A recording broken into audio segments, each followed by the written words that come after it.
no trata sobre los incel. Y a ver, te explico. En los últimos días he visto muchas reseñas y análisis de la serie Adolescencia, y la mayoría de los comentarios la describen como una historia oscura y profunda indagación de la psique de los incel. Así que el domingo pasado, que no tenía nada que hacer, la vi y para mi sorpresa la serie no trata sobre esto, sino que plantea las complejidades de la comunicación entre padres e hijos y cómo esto repercute en la construcción de la masculinidad, la cual, al encontrarse en un momento vulnerable, puede ser influida por discursos como el incel que incitan a la violencia, lo que puede causar daño a sí mismos como a los demás. Y aunque esto obviamente son temas que hay que reflexionar, sobre todo si eres padre o madre o tienes a tu cuidado o convives con adolescentes, me parece curioso que Adolescencia cuestiona el adultocentrismo a partir de una narrativa adultocéntrica. Así que te estaré hablando sobre este tema en este video, así como de la crisis de la masculinidad.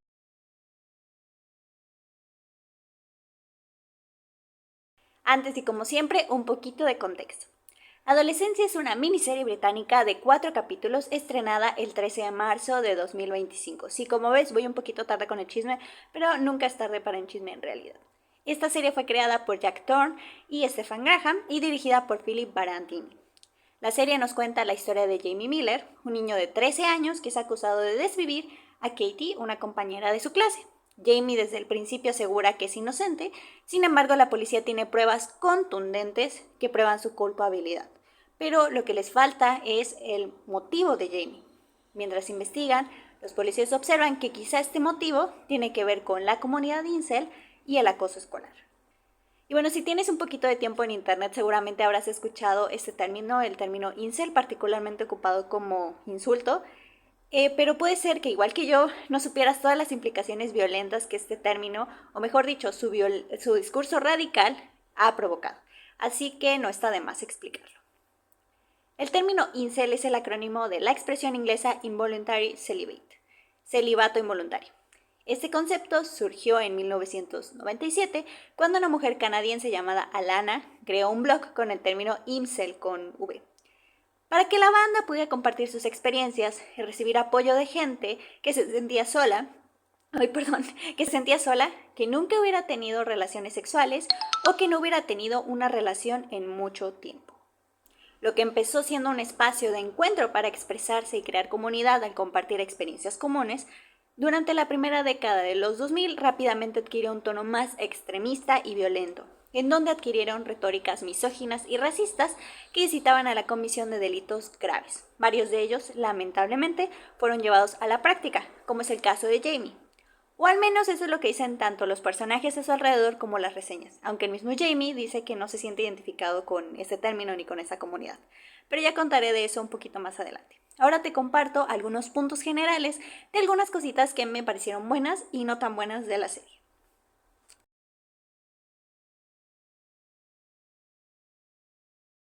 En principio, algo que me gustó muchísimo fue el tratamiento del tema del feminicidio.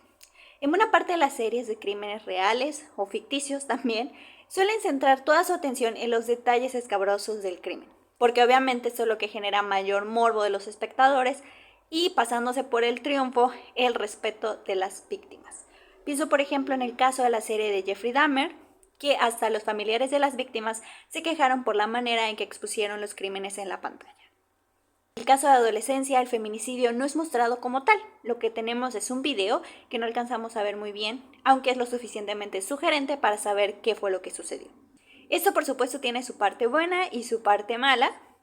Lo bueno es por un lado el respeto a la víctima y que como digo no se centra en el morbo del crimen para mantenernos como interesados en la historia, pero también tiene una parte negativa, que es la manera en la cual pues justo se deja bastante de lado a la víctima. Y de hecho, una de las policías que investiga lo que sucedió se queja de esto.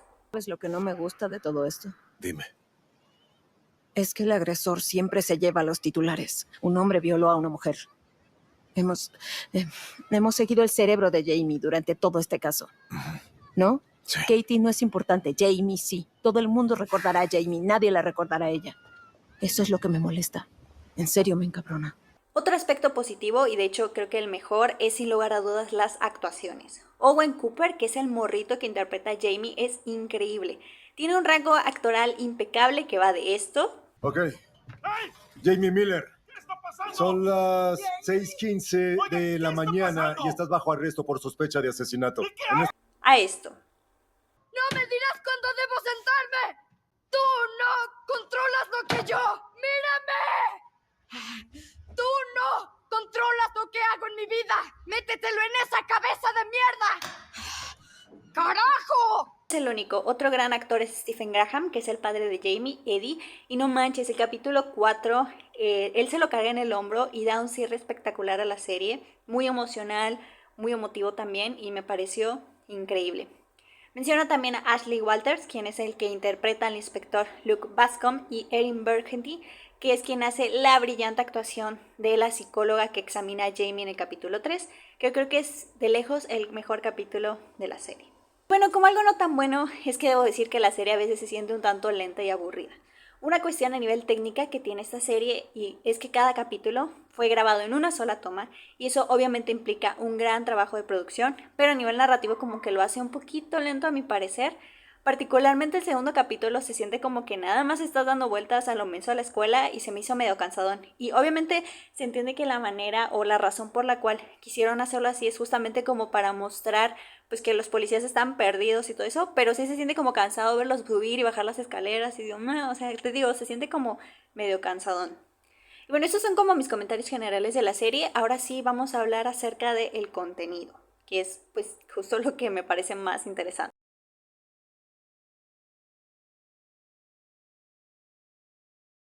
En este perfil ya hemos hablado sobre el adultocentrismo. Lo hicimos particularmente en el video de la polémica con la novela argentina Come Tierra, que si no has visto te dejo el link o el video en algún lado. Pero bueno, por si no habías oído este término o no te acuerdas, lo recordamos.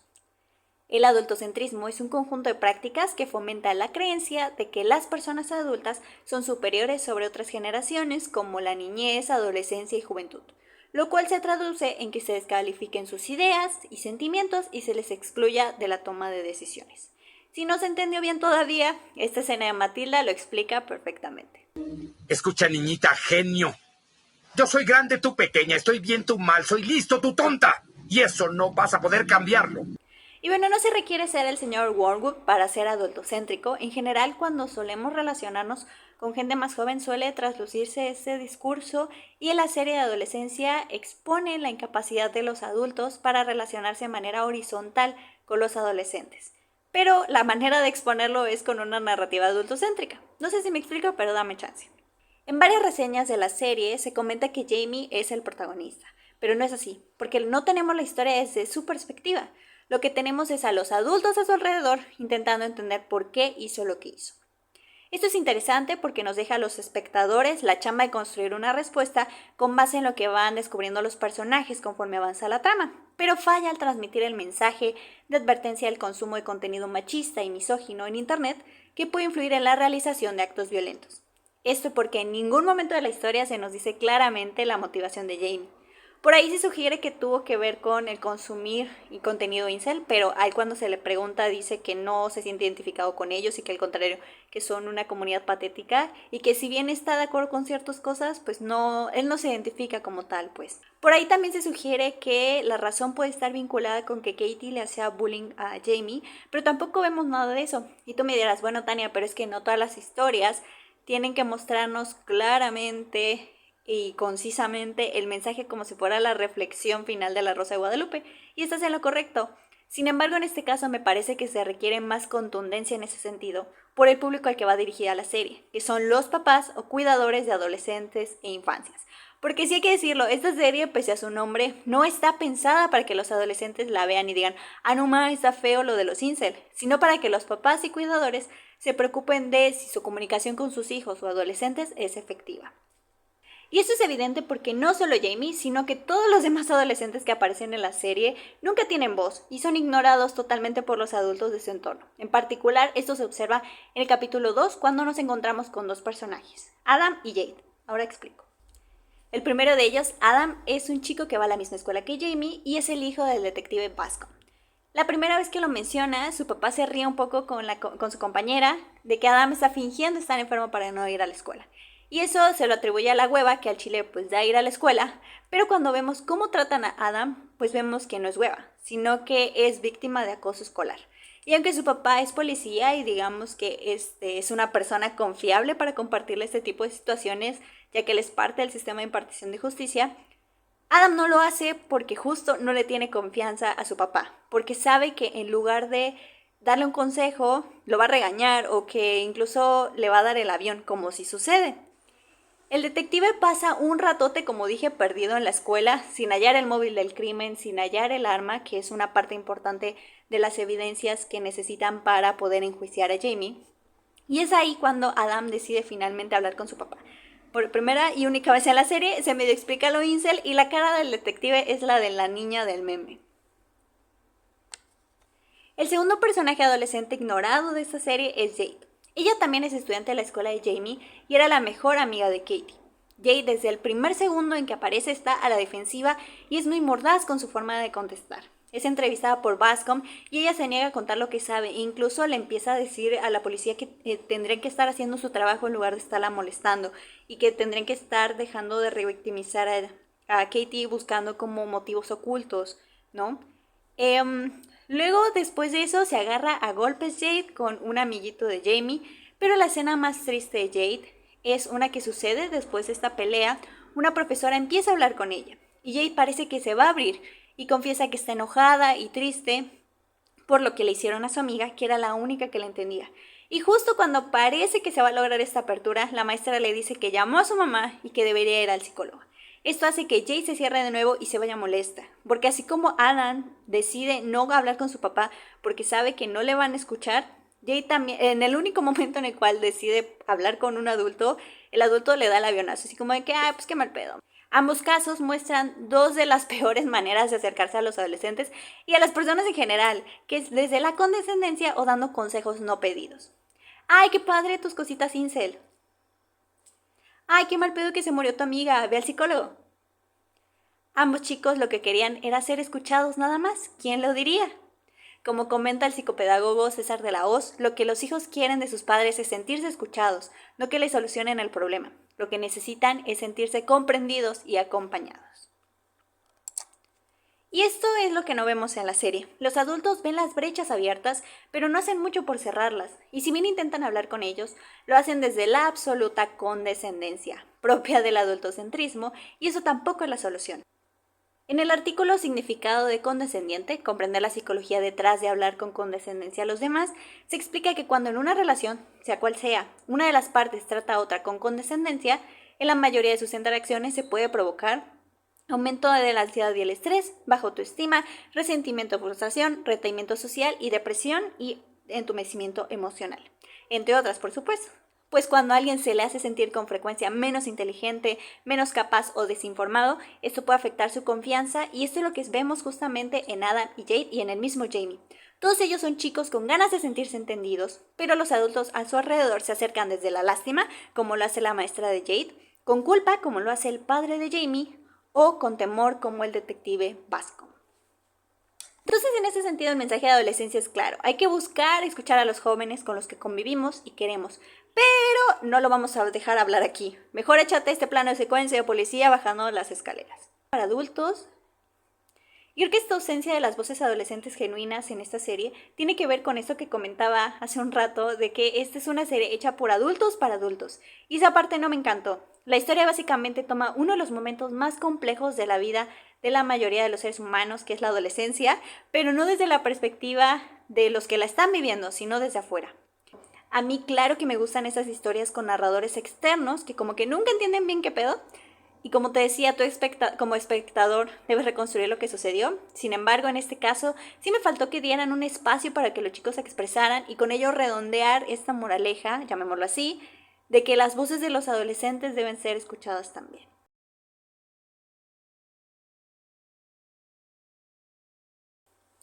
Los incel tienen razón en una cosa. Los roles de género femeninos han cambiado en los últimos años, y en buena parte esto se debe a las conquistas de derechos que paulatinamente se han ido ganando. Si bien, y lamentablemente, no es posible para todas las mujeres, es notable que un gran número de nosotras podemos acceder a educación superior, votar, trabajar, cosas que antes eran impensables.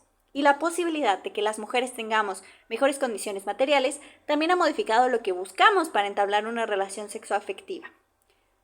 Como ahora nuestro fin último no es casarnos ni formar una familia, ya no tenemos que elegir un prospecto que nos provea y que esa sea su mayor virtud, independientemente de si son viejos, malos, feos o les huelen las patas. Eso no importaba mientras garantizara una vida tranquila a nuestra prole. Pero ahora lo que buscamos es amor, comprensión y ternura. Sin embargo, en nuestro modelo dicotómico, el que las mujeres cambien obviamente influye a su contraparte masculina. Y ahí está el problema, razón por la que desde hace ya unos años investigadores hablan acerca de una crisis de la masculinidad. Esta crisis masculina es identitaria, porque los varones ya no sustentan el papel de proveedor principal, cabeza de familia, rey de su casa y amo de sus propiedades, su mujer, sus hijos e hijas. Ya no son necesarios ni para la defensa, ni para el mantenimiento de un hogar, ni para la reproducción, como lo demuestra el aumento de familias monoparentales encabezadas por mujeres independientes, y el uso de las técnicas de reproducción asistidas. Los hombres se quedan desprovistos de autoridad y muchos se declaran angustiados. Y a ver, es obvio que es problemático para las mujeres que los hombres no puedan adaptarse, no sé si esa sea la palabra correcta, a los nuevos roles de género, ya que no se exponen a relaciones tóxicas y violentas. Pero los hombres como que no cachan que estos roles de género hegemónicos y patriarcales también les generan daños a ellos, y no solo el ser incapaces de tener relaciones estables, sino que les impide tener herramientas para gestionar sus emociones.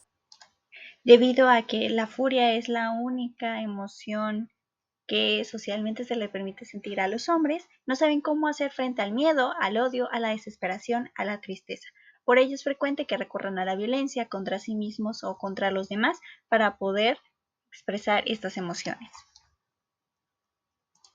Y es aquí en medio de esta crisis, de la falta de referentes masculinos sanos y la exposición a discursos que exaltan la hipermasculinidad hegemónica, que puede resultar actos terribles, como es el caso de Jamie. Con ello regresó a adolescencia. Disculpa tú el contexto largo, Amix, pero está interesante este tema. En el capítulo 3, Jamie se entrevista con la psicóloga Bryony Ariston. La psicóloga tiene que determinar si Jamie está consciente de lo que hizo para saber si puede ser juzgado o no. Además, quiere saber qué es lo que entiende Jamie sobre el ser hombre y ser mujer. Especialmente con relación al primer punto, la psicóloga parte de cómo ve Jamie a su papá, en tanto que el padre es la figura paterna, válgase la redundancia, que suelen tener los hijos o los niños en primer lugar. Y aquí hay una escena tristísima en la que Jamie cuenta que él jugaba fútbol aunque no le gustaba y no era bueno, y veía que cuando se equivocaba su papá volteaba para no verlo fallar. Y eso me parece que encaja con el siguiente fragmento de un artículo que leí para la investigación de este video. El padre es el primer hombre que evalúa el desempeño masculino del muchacho, el primer par de ojos de varón frente a los cuales él se trata de probar a sí mismo. Esos ojos lo seguirán el resto de su vida. Otros ojos de hombre se unirán a aquellos, los ojos de los modelos, tales como los maestros, los entrenadores, los jefes o de los héroes de los medios de comunicación, los ojos de sus pares, de sus amigos, de sus compañeros de trabajo y los ojos de muchos otros hombres, vivos y muertos, de cuyo constante escrutinio su desempeño no se encontrará jamás libre. Jamie asegura durante la entrevista que su padre es un buen hombre y que no es violento contra su familia, aunque medio bromeando cuenta que una vez que estaba enojado rompió el granero o algo así. Estos detalles, aunque sutiles, nos dan cuenta de que efectivamente la construcción de la masculinidad puede ser influenciada por lo que hay en el entorno, y eso se nota mucho en el capítulo final. El capítulo final se desarrolla en el cumpleaños de Eddie, el padre de Jamie. Y aunque su familia se esfuerza por hacerle pasar un día normal, pese a todo el estrés que implica la situación de su hijo, suceden varias cosas que terminan por dar al traste la celebración. Y en Eddie encontramos muchas similitudes con su hijo. Primero, la represión. Eddie todo el tiempo está repitiendo que no pasa nada, que se van a solucionar las cosas, cualquier cosa menos aceptar el dolor. Y segundo, a la violencia como válvula de escape a la frustración que le producen estos sentimientos de incomodidad. En un momento del capítulo, Eddie va a comprar pintura porque la rayonean la camioneta, se enoja en la tienda, avienta la pintura en el estacionamiento y golpea a un morrito random que iba ahí en su bici. Conforme avanza el capítulo, vemos cómo es que es insostenible fingir que no ocurre nada, y Eddie termina confesando su culpa, pero también entiende o reflexiona que los padres tienen un límite de injerencia en la vida de sus hijos, y que estos son al final los que deciden qué hacer o no. En ese sentido es precioso y perfectamente bien ejecutado el desenlace de la historia. Eddie se quiebra y le pide perdón a su hijo. Como te decía al principio de Adolescencia, es una serie sobre los inconvenientes o dificultades de ser padre y cómo generar nuevos modelos de masculinidad. Y bueno, aquí cabría preguntarse a qué nos referimos a nuevas masculinidades. Carlos Mejía Reyes explica. Las nuevas masculinidades están dispuestas a retar el modelo tradicional, renunciar a los privilegios actuales, liberarse de cargas y presiones innecesarias, comprometerse con la igualdad de género y aceptar una corresponsabilidad real en las tareas domésticas y otras actividades asignadas comúnmente a las mujeres. Y creo que es en esta parte de la renuncia a los privilegios la más complicada de todas. Porque honestamente, ¿quién rechazaría las ventajas que se tienen sobre otros? Sin embargo, esta renuncia también implica libertad. Porque sí, el sistema patriarcal desea tener a las mujeres en una posición de sumisión, pero para que haya una parte sometida se requiere a la parte dominante. Y te puedo asegurar, amistad, que es cansado ser ese macho alfa, pecho peludo, proveedor, hecho de hierro que no siente nada. Y si no me crees, amistad, según la Organización Panamericana de la Salud, la OPS, los hombres representan aproximadamente el 79% de las muertes por autodesvivisión en las Américas. En términos globales, además, se estima que se autodesviven más del doble de hombres que de mujeres, con una tasa de 16.6 por cada 100.000 hombres frente a 5.4 por cada 100.000 mujeres. Con esto, y para sorpresa de nadie, se evidencia que el modelo patriarcal es violento para todas sus partes y la urgente necesidad de hacer algo para cambiarlo. Y una buena manera de empezar es hablando sobre el tema. No sé si has notado, Amix, que hay muchos espacios, sobre todo feministas, de mujeres que se reúnen para hablar de problemáticas que conciernen a las mujeres, pero los hombres casi no hacen eso. Y obvio, yo como mujer no te voy a decir cómo ser un hombre o cómo modificar un modelo que históricamente ha sido promovido. Sin embargo, te recomiendo que hagas adolescencia y reflexiones sobre el tipo de hombre que eres y el tipo de hombre que quieres criar. Con esto llegamos al final de este video. Muchas gracias por tu apoyo al canal. Me dio muchísimo gusto ver tus comentarios en mi video anterior sobre García Márquez y me encantará también leer lo que tengas que decir sobre este tema. Así que ya sabes, en la cajita de comentarios. Por ahora nos despedimos, nos vemos pronto. Adiós.